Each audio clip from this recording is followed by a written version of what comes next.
अमित शाह जी ने कहा है कि जम्मू कश्मीर में जल्दी असेंबली चुनाव जो है वो करवाए जाएंगे और उसके बाद से ही स्टेटहुड जो है वो रिस्टोर किया जाएगा।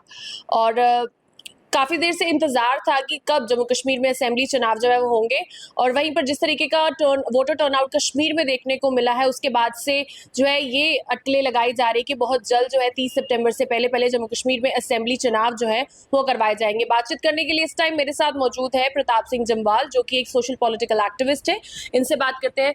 प्रताप, किस तरीके से आप देखते हैं कि जिस तरीके से अभी अमित शाह जी का बयान आया है कि बहुत जल्दी असेंबली चुनाव होंगे, उसके बाद स्टेटहुड की रेस्टोरेशन जो है वो की जाएगी, तो आपको लग रहा है कि बीजेपी इस चीज को लेकर बहुत ज्यादा मतलब एश्योर है कि वही इस बार जो है पावर में आने वाली है? देखिए, भारतीय जनता का पावर में आना लगभग तय है। उसका कारण यह है कि ईडी और सीबीआई का जिस तरह से दुरुपयोग किया गया, इलेक्शन कमीशन का जिस तरह से दुरुपयोग किया गया, वो साफ दर्शाता है कि भारतीय जनता पार्टी लगभग सत्ता में काबिज रहने के लिए हर षड्यंत्र, पड्यंत्र और तंत्र और जंत्र का उपयोग कर रही है। तो वो सामने इस चुनाव में तो सारी स्थिति साफ हो चुकी है।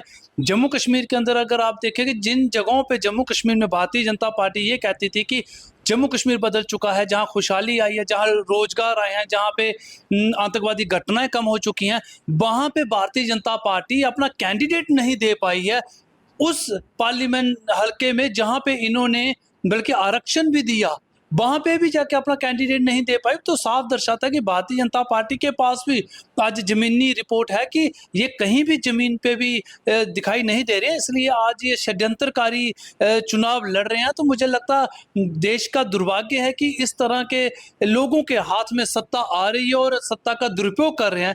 तो अमित शाह जी जिस तरह से बयानबाजी कर रहे हैं, तो इस समय जब कोड ऑफ कंडक्ट का दौर है, अभी भी एक दौर का चुनाव होना बाकी है, चाहे वो जम्मू कश्मीर का हिस्सा नहीं हो, लेकिन फिर भी पूरे देश एक देश है। तो आप चुनाव में अलग तरीके से अपना मतलब प्रभाव डालने का प्रयास करें। तो इस तरह का स्टेटमेंट मुझे नहीं लगता अमित शाह जी को देना चाहिए कि कब विधानसभा के चुनाव करें। अगर आपने चुनाव करवाने हैं तो इलेक्शन कमीशन को चाहिए कि वो अनाउंसमेंट करे ना। जब आपने पार्लियामेंट चुनाव करवाया, आपके पास समय था, आपने कहा एक विधान एक संविधान, आपने कहा एक देश एक चुनाव, तो एक देश एक चुनाव करवाने के लिए बिल्कुल समय सटीक था। और मुझे लगता आपके पास सब कुछ था, लेकिन सिर्फ आपके पास अपना भरोसा नहीं था। आपको पता था कि जम्मू कश्मीर में हम कहीं भी स्टैंड नहीं कर रहे। Chief election commissioner of India की बात करें राजीव कुमार, उन्होंने भी ये कहा है कि जिस तरीके का इस बार वोटर टर्नआउट कश्मीर में देखने को मिला है, तो इसके बाद से जो है क्या पता जम्मू कश्मीर में जल्दी असेंबली चुनाव जो है वो करवाए जाएंगे। आपको लग रहा है कि जिस तरीके का वोटर टर्नआउट इस बार कश्मीर में देखने को आया है कि लोग जो है, जहाँ पर कश्मीर में आज से कुछ समय पहले की बात करें तो बाइकआउट पॉलिसी जो है अपनाते थे हर इलेक्शन में, तो आपको लग रहा है कि ये नए कश्मीर की एक तस्वीर है? बिल्कुल नया कश्मीर तो सामने दिखता है। नया कश्मीर भारतीय जनता पार्टी का चश्मा ही उनके पास ऐसा है कि उन्हें नया कश्मीर क्या, उनको देश ही नया दिख रहा है। जहां मोदी साहब ये कह रहे हैं कि विकसित भारत की यात्राएं शुरू करें हैं, जिस पे करोड़ों रुपया लगा दिया, और खुद ही मोदी साहब कह रहे हैं कि भारत विकसित 2048 में होगा। तो जब विकसित भारत ही 2048 में होना, तो आप करोड़ों रुपया अभी क्यों खर्च कर रहे हैं? तो इसलिए इनके पास जो चश्मा है, तो मुझे लगता है उससे इन्हें रंगीन दिखाई देता है।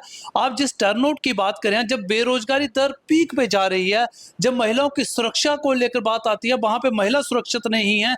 जहां पे आप महंगाई की बात देखिए, उसकी महंगाई दर जब पीक पे जा रही है, तो टर्नआउट होने का कारण कैसे बनता है? सिर्फ भारतीय जनता पार्टी के पास धार्मिक राजनीति करने के बजाय कुछ नहीं है। जहां मोदी साहब ये कह देते हैं कि मेरा जन्म नहीं, मेरा अवतार हुआ है, तो इस तरह के बेहुदा स्टेटमेंट्स मुझे लगता है आज भारतीय जनता पार्टी के पास कुछ नहीं है। कश्मीर का टर्नआउट कुछ नहीं है।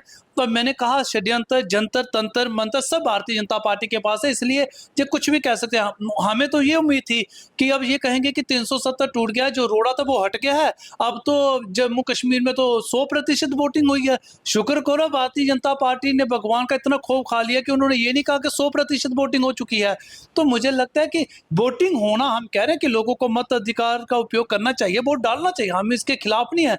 लेकिन जब जम्मू कश्मीर के हालात ऐसे हैं, पंचों सरपंचों की किलिंग हो रही है, टूरिज्म में जो लोग आते हैं उनकी किलिंग हो रही है, बाहर के जो लोग दिहाड़ी लगाते हैं उनकी किलिंग हो रही है, जहां पे हमारे मिलिट्री फोर्सेस के जवानों की किलिंग हो रही है, तो वहां पे वातावरण जब शांतिपूर्वक नहीं है, तो आप कह रहे हैं कि बड़ी ज्यादा पोलिंग हुई है। तो जो पोलिंग हुई है, इसका साफ रुझान है कि भारतीय जनता पार्टी के जो एजेंट हैं राइट और लेफ्ट, उन्हीं को फायदा मिलेगा। चुनाव में स्थिति साफ हो जाएगी, वो आपको जीत के नजर आ जाएंगे, वो जीते हुए हैं। चलिए, बहुत बहुत धन्यवाद हमसे बातचीत करने के लिए। ये थे हमारे साथ प्रताप सिंह जम्वाल, जो कि सोशल पॉलिटिकल एक्टिविस्ट है, जिनसे हमने बातचीत की लोकसभा चुनाव को लेकर और क्या कुछ पॉलिटिकल सिनेरियो जो है जम्मू कश्मीर में चल रहा है। एंजेलिना स्टीफन की रिपोर्ट, प्रभा साक्षी के लिए जम्मू से। अगर आप भी लेना चाहते हैं देश दुनिया की तमाम जानकारी तो आज ही सब्सक्राइब करें हमारे चैनल को। साथ ही नीचे दिए बेल आइकन को जरूर दबाएं ताकि हर अपडेट आप तक पहुंच सके।